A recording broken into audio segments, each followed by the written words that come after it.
Very good morning student. तो चलो आज हम देखते हैं ऑब्जेक्टिव टाइप्स क्वेश्चन में fill in the blanks. Already मैंने ट्रू एंड फॉल्स सिखाया है। Now fill in the blanks देखते हैं ताकि इसके भी आपको जो एक्स्ट्रा मिल जाएंगे। So let's start. The counting standard board, इसका शॉर्ट फॉर्म भी याद रखना है, ASB, was formed by the Institute Accountant of India in April 1977। तो ये डेट याद रखना है आपको कि आपका अपना जो अकाउंटिंग स्टैंडर्ड बोर्ड है वो फॉर्म कब हुआ है, तो 1977 में फॉर्म हुआ है। Okay, next, accounting standard in India are issued by the, of course अभी इशूड कौन करता है, the institute of chartered accountant of India. देखो CA, चार्टर्ड अकाउंटेंट तो आपको वर्ड याद रहेगा। Now this is a institute of chartered accountant, आपको वर्ड लिखना है इंस्टीट्यूट ऑफ, किसके institute, chartered accountant of India. The important objective of accounting standard is to the diverse accounting policies and practice, that is a harmonize मतलब एक रूप होना। Main objective क्या है अकाउंटिंग स्टैंडर्ड का, कि ये जो अलग अलग पॉलिसी है, प्रैक्टिस है जो ऑल ओवर इंडिया में चलती है, वो एक रूप हो, एक संध हो, एक जैसी हो। ठीक है, तो उसको बोलते हैं harmonise. Next, at the present, dash are regarded as a major components in framework of accounting and reporting practice। तो इस accounting standard, चैप्टर का नाम ही accounting standard है, तो यही एक major components है in framework of accounting and reporting practice। जब भी कोई accounting की practice करता है या reporting करता है तो वो अकाउंटिंग स्टैंडर्ड फॉलो करता है। जैसे फॉर एग्जांपल अकाउंटिंग स्टैंडर्ड 3, ये हमें पूरा कैश फ्लो के बारे में बताता है, कब लेना चाहिए कैश फ्लो, कब नहीं लेना चाहिए, कौन सा कैश पेमेंट है, कौन सा कैश रिसीट है, everything it tells about the cash flow statement. Next one, fifth, dash deal with the financial statement which summarizes for a given period the source and application। जैसे word use किया आपने source and application, तो ये आपको accounting standard 3 अच्छे से याद रखना है ही। 3 आपको ये सेम में, accounting standard 3, accounting standard 12, accounting standard 19। Of course accounting standard 19 बाकी है एक्सप्लेन करना, वो भी 1-2 दिन में आ जाएगा वीडियो, बिफोर एग्जाम तो आ ही जाएगा। ओके, चलो next, cash flow statement exhibit the flow of incoming and outgoing cash. Of course कितना पैसा आ रहा है, कितना पैसा जा रहा है, यही तो बताता है cash flow. Seventh one, cash flow statement is one of the important tools for accessing dash and dash position of the enterprises। of course liquidity and solvency बताता है कि हमारे पास कितना पैसा है। liquidity मतलब क्या, अगर हमें अचानक पैसे की जरूरत पड़ गई तो हम इमीडिएटली कितना पैसा अरेंज कर सकते हैं, कितनी लिक्विडिटी है हमारी। फॉर एग्जाम्पल लिक्विड एसेट कौन से होते हैं, बैंक, कैश, मतलब झटपट से हम कैश किसी को दे। एंड सॉल्वेंसी मतलब क्या, कि हम अगर लाइबिलिटी है तो हम वो कैसे पे कर सकते हैं, हम इजीली कंफर्टेबली पे कर सकते हैं क्या, उसको कहते हैं सॉल्वेंसी। ओके, चलो नेक्स्ट, अकाउंटिंग स्टैंडर्ड 19, ये लीज से रिलेटेड है। Is dash risk reward is not transfer to the lessee. अब ये लीज मतलब क्या, कि किसी को रेंट पे देना फॉर अ लॉन्गर पीरियड। आपको एसवाई में या एफवाई के लास्ट टाइम में खास कैलकुलेशन था लेजर एंड लेजी। ठीक है, कितने साल के लिए दिया है, फॉर एग्जांपल ट्रक दिया है 20 साल के लिए, तो उसे कहते हैं लीज पे देना। ठीक है, तो वहां पे 2 पार्टी होती है, लेजर एंड लेजी। लेजर मतलब जो अपना असेट किसी को भाड़े से देता है, रेंट से देता है, एंड लेजी मतलब जो असेट भाड़े से लेता है और उसके बदले वो रेंट पे करता है। ठीक है, तो यहाँ पे 2 टाइप के रिस्क है, financial risk and operating risk. देखो ये जब मैं अकाउंटिंग स्टैंडर्ड 19 सिखाऊंगी तो ऑफकोर्स फिर से सिखाऊंगी, लेकिन फिर भी आप एक बार देख लो। ठीक है, सो अकाउंटिंग स्टैंडर्ड 19 में 2 टाइप्स के, financial risk and operating risk. तो जो ऑपरेटिंग रिस्क होती है वहां पे कुछ भी रिवॉर्ड ट्रांसफर नहीं होता है लेजी पे। ठीक है, वही फाइनेंशियल रिस्क अगर लीज होगा ना तो risk and reward is transfer to the lessee. Next one, In financial lease, as per accounting standard 19, lease asset shown in the balance sheet. Of course, अब मैंने अभी कहा है कि फाइनेंशियल लीज में क्या होता है, पूरा रिस्क रिवॉर्ड जो भाड़े से लेने वाला है उसको ही हम ट्रांसफर करते हैं. तो ऑफ कोर्स बैलेंस शीट में कौन बताएगा, लेजी बताएगा, लेजर नहीं. ठीक है. Accounting Standard 3 cash flow statement applies to the enterprises which have a turnover of course more than 50 crores. ये मैंने जब शॉर्ट नोट लिखवाई थी तभी दिया है. Next, as per Accounting Standard 3, cash consists cash in hand and deposit with the banks. As per Accounting Standard 3, conversion of debt into equity is example of course यहाँ पे सिर्फ कन्वर्जन हो रहा है डेट से इक्विटी में. Internal reconstruction में हमने देखा है, कभी कभी हमने डिबेंचर को क्या कहा है, इक्विटी शेयर इशू किए हैं और उनके बाकी का इंटरेस्ट वगैरह वेव ऑफ किया है. तो यहाँ पे कहीं पैसे का व्यवहार नहीं हुआ है, जस्ट कन्वर्ट हुआ है डेट से इक्विटी में. So this is non cash transaction. Accounting standard 3 dash and enterprises must disclose the components cash and cash equivalent. तो यहाँ पे लिखना है रिवाइज. जो अकाउंटिंग स्टैंडर्ड ऑफकोर्स हर कुछ साल के बाद रिवाइज होते हैं ये स्टैंडर्ड्स, जैसे जैसे अपडेट्स होते हैं, ये रिजिड नहीं होते हैं. जैसे जैसे टेक्नोलॉजी चेंज होगी, जमाना चेंज होगा, रिक्वायरमेंट्स होगी, उस हिसाब से ये टाइम टू टाइम रिवाइज होते हैं. तो ये अकाउंटिंग स्टैंडर्ड 3 रिवाइज में उन्होंने क्या कहा है कि must disclose, enterprise must disclose the component of cash and cash equivalent. आपको डिस्क्लोज करना है क्या क्या कैश है, कितनी कैश है, उसके इक्विवेलेंट कैश क्या क्या है. Next, for companies listed on stock exchange, compliance of accounting standard 3 compulsory due to listing agreement. ये ट्रू एंड फॉल्स को भी आया था. लिस्टेड, ज्यादा करके वर्ड याद रखना. लिस्टेड ही कंपनी, लिस्टेड मतलब कि जो स्टॉक एक्सचेंज में बीएससी एनएससी में लिस्टेड है, जो जहाँ पे आईपीओ सेल किया जाता है, सेकेंडरी मार्केट में वो किया जाता है सेल, वो सब कुछ. Next, as per accounting standard 12, government grant assistance by government in cash and kind enterprise for the past future compliance. ठीक है. So next, as per accounting standard 12, if non monetary government grant free of cost दिया है तो of course nominal में लिखना है. ये मैंने सब लिया है अकाउंटिंग स्टैंडर्ड 12 में. Next, accounting standard 12, government grant become dash for non fulfilment. अगर आपने फुलफिलमेंट नहीं की, गवर्नमेंट ने ग्रांट दिया लेकिन आपने वो ग्रांट सही तरीके से यूज ही नहीं किया, तो आपको रिफंड करना है. So this become refundable. Accounting standard 12 does not deal with the government participation. 3 condition दी है कि गवर्नमेंट ग्रांट किस किस को नहीं मिलती है. तो थर्ड कंडीशन है, देखो कि जहाँ पे गवर्नमेंट खुद ही पार्टिसिपेट कर रहा है वहां पे गवर्नमेंट ग्रांट कभी भी नहीं मिलती है. ठीक है. तो प्लीज ये accounting standard 3 and accounting standard 12 आप देख लो शॉर्ट नोट के लिए and basically filling the blanks के लिए, ट्रू एंड फॉल्स के लिए बहुत काम आने वाला है.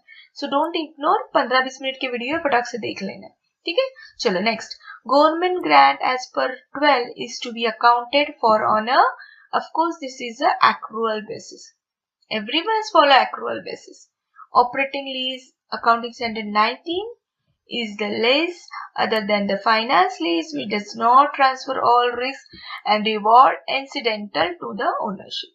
दो लीज होते हैं टाइप, एक ऑपरेटिंग लीज, एक दूसरी financial lease.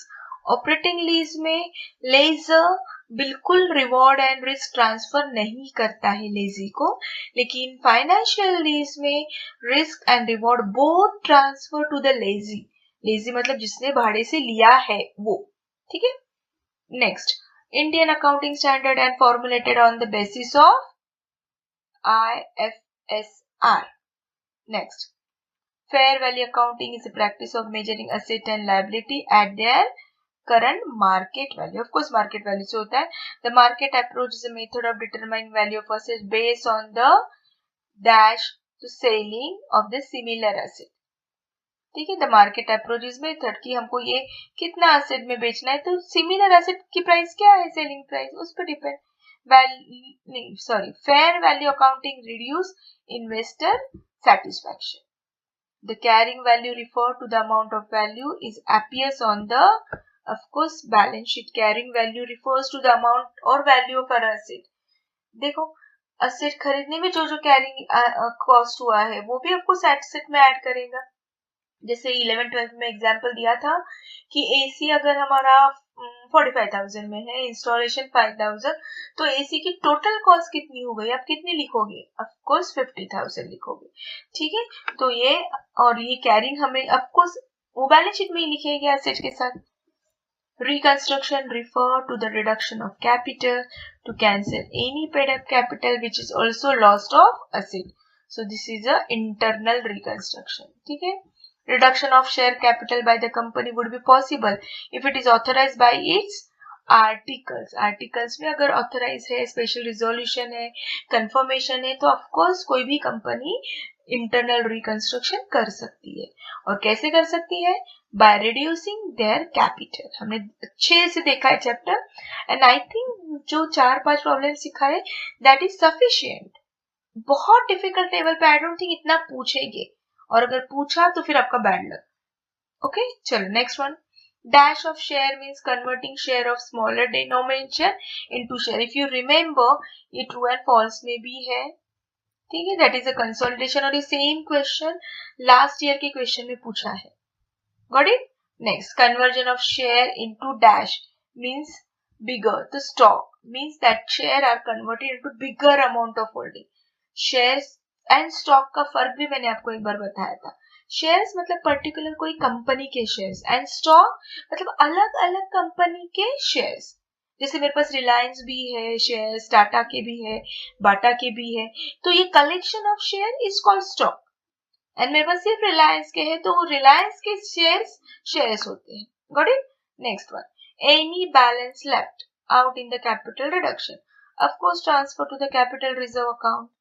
Next one, the main purpose of dash internal reconstruction. हमारे चैप्टर का नाम ही इंटरनल रिकंस्ट्रक्शन है, तो जब भी ऐसे डैश रिकंस्ट्रक्शन आएगा ना तो इंटरनल लिखा करो। ठीक है, next one, the affair and equitable distribution of loss in the essence of successful scheme of course again internal reconstruction.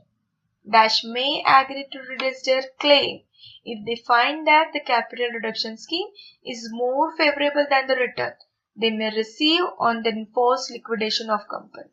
तो ये होता है डिबेंचर्स होल्डर। अगर डिबेंचर होल्डर एग्री कब होगी कि यस चलो हमारा क्लेम रिड्यूस करो, कब होगी? जब उनको ऐसे लगेगा कि नहीं, अगर ये कंपनी लिक्विड हो गई और फिर उसके बाद जो हमें रिटर्न मिलने वाला है वो कम है, तो बेटर वे हम हमारा क्लेम वेव ऑफ करते और कुछ और तरीके से क्या करते, कैपिटल हमें मिलते। मतलब for example, best example internal reconstruction में एक तो एडजस्टमेंट ऐसे थे कि share holder waive off their claims and they take 40% equity share. तो उन्होंने दिमाग लगाया तो कि जाने दो, पैसे लेने की बजाय हम इक्विटी शेयर लेते हैं, because equity share is the owner of the company. तो ऑफकोर्स उनको डायरेक्ट ओनरशिप मिल रही है, डिबेंचर ओनर नहीं होते, लेकिन कम मिल रहे, लेकिन मिल रहे, वो ओनर बन रहे, तो इसमें फायदा है उनका। ठीक है, next one, the paid up capital of banking company must not dash 50% less than every banking company incorporated India shall transfer reserve fund. Of course ये तो हमने हर इसमें किया है 20%, करंट प्रॉफिट में से 20% अप्रॉक्स हमें क्या करना है, ट्रांसफर करना रिजर्व फंड में। ये एडजस्टमेंट भी है हमारे बैंकिंग में। Next, dash are certain bill received by the bank from their customer to collect their dues, so bill for collection. ये खास 12 पे चैप्टर था हमें। ठीक है, तो ये कुछ अलग अलग है, तो ये लर्न करो। बाकी तो अगर आपने प्रैक्टिकल किया होगा तो डेफिनेटली आपको इसके आंसर आ जाएंगे बाकी सबके। Next, every banking company should prepare balance sheet and profit and loss account on each 31st March. हमारा अकाउंटिंग ईयर ही स्टार्ट होता है 1 अप्रैल से और एंड होता है 31 मार्च, बराबर 12 months. An asset become non-performing when it cease to the generate income for the bank. कोई भी असेट अगर कोई इनकम नहीं देती है तो वो क्या होती है, सीज होती है, मतलब उसका इनकम नहीं मिलता है, बंद होती है। Understood? Bank are to recognize their income on a dash basis. तो अभी जस्ट कुछ एक पेज पहले एक्रुअल बेसिस ये आ गया है हमें। ठीक है, next, dash asset certain loan asset of the standard asset or certain loan asset, or bank which does not disclose any problem, which does not carry more than normal risk attached to the business. तो standard और सब standard मतलब क्या है, जिनका risk है, तो वो कौन से होते हैं asset, non performing. Non performing मतलब क्या, ऐसे एसेट जो जिनसे अब हमें कुछ मिलने वाला नहीं है, रिटर्न कुछ मिलने वाला नहीं है. ठीक है. Next one, doubtful asset certain loans asset of bank which has remain non performing not exceeding 2 years, 2 साल से ज्यादा नहीं होना चाहिए. अकॉर्डिंग टू नरसिम्हा कमिटी, ये याद रखना है, नरसिम्हा कमिटी मतलब एक कमेटी होती है, उनका कोई तो चेयरपर्सन नरसिम्हा रहेगा, इसलिए शायद उनका नरसिम्हा नाम दिया होगा. यूजुअली चेयरपर्सन जो होते हैं उस चेयरपर्सन के नाम से वो कमेटी जानी जाती है. नॉट हार्ड एंड फास्ट कि ऐसे ही होना चाहिए, ये सिर्फ मोस्ट प्रोबेबली ऐसे होता है. ठीक है. So according to Narasimha committee, income from non performing asset should not be recognised on accrual basis. Next, in case of bank finance for industrial project the payment of interest become only after the moratorium, मतलब temporary suspension. ठीक है. Moratorium का मतलब होता है temporary suspension. Bank should ensure that while generating loan advance realistic repayment schedule to be fixed on the basis of cash flow with the borrowers. A banking company follow the principle of course double entry system, इसलिए तो हम adjustment के भी dual effect देते. Banking का अगर आपने final account किया होगा, वो भी मैंने किया है, 4-5 प्रॉब्लम तो आराम से मैंने अपलोड किया है, दैट इज सफिशिएंट. तो उसमें देखो हमने हर ट्रांजैक्शन की एडजस्टमेंट के डबल इफेक्ट किए हैं. ठीक है. चलो लास्ट पेज है ये. The banking company in India have to follow the new format of their final account with effect from ending on 31st March. ठीक है. The loan advanced by the bank to another bank with 24 hours. एक bank जब दूसरे bank को सिर्फ 24 घंटे के लिए एक छोटू सा लोन देती है, उसको कहते हैं मनी एट कॉल. मतलब सिर्फ बैंक ने, एक बैंक एसबीआई बैंक ने एचडीएफसी को कॉल किया, 24 घंटे के लिए मुझे पैसे दे दे, उससे ज्यादा नहीं, बस वो 24 घंटे का आर मतलब एक दिन का आर, उसको कहते हैं मनी एट कॉल. मतलब सिंपल याद रखना है, एक कॉल करने के बाद इमीडिएटली पैसे मिलते हैं. ठीक है. 24 घंटे के लिए. Dash is a short term obligation issued by the government. This is treasury bill. Treasury bill में कभी इंटरेस्ट वगैरह नहीं मिलता है, वहां पे डिस्काउंट में मिलता है. मतलब उसके फेस वैल्यू अगर 100 है तो डिस्काउंट 80 रुपीज, तो डिस्काउंट में होता है treasury bill. Next one, in the balance sheet of banking company, investment in silver is shown on another asset. और कोई है ही नहीं, other asset का ही एक है. ठीक है. Schedule number 11. yes, याद रखना चाहिए आपको. Next one, banking company can pay dividend on its share within the 42 days. The employment of fund with the aim of achieving additional income is termed as a investment. ठीक है. Cum interest means purchase of price with interest होता है, include interest. कम interest का मतलब क्या होता है, with interest. उसका ही मतलब क्या होता है, इंक्लूड होता है उसमें interest. Next, x interest means purchase of x exclude, इसलिए तो ये एक्सक्लूड का ई एक्स लिया है, एक्स इंटरेस्ट. ठीक है. Next one, the expenses incurred on purchase of investment are to be dash purchase price of investment. तो एक्सपेंसेस इनकर्ड ऑन परचेस हम क्या करते हैं, परचेस में जो भी एक्सपेंसेस होते हैं वो ऐड करते हैं.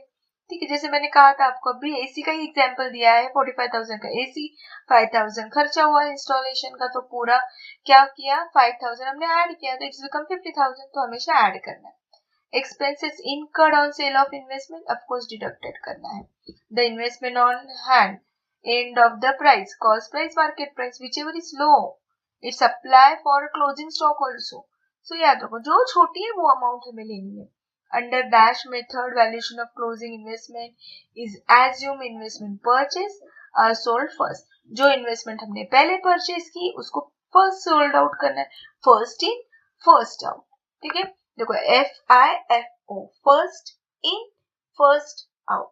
जो पहले इन्वेस्टमेंट खरीदे उसको, मतलब जो पहले इन हुई उसको पहले आउट करो. Next one, in investment transaction, income tax, if any charge on the interest is to be deducted from the amount of interest. And finally, interest and brokerage to be calculated, of course, on nominal value या face value. ठीक है, so हमेशा हम interest and brokerage हमेशा face value पे बोलते हैं. हाँ, sometime they mention calculate on the cost price.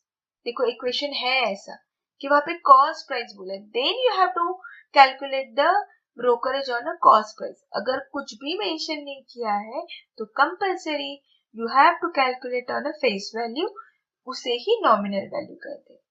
तो आई होप आपको true and false and fill in the blanks अच्छे से समझ गए. अब सिर्फ एक लास्ट वीडियो बाकी है मेरा, जो कि अकाउंटिंग स्टैंडर्ड 19 लीज पे है, लेकिन वो भी मैंने अब आपको ऑब्जेक्टिव में पढ़ाते पढ़ाते आधा कवर कर लिया है. बस एक दिन या 2 दिन में मैं वीडियो अपलोड करूंगी. पढ़ाई करना स्टार्ट करो. Only 2 days left. सो तब तक के लिए have a nice day. Bye bye. Best of luck.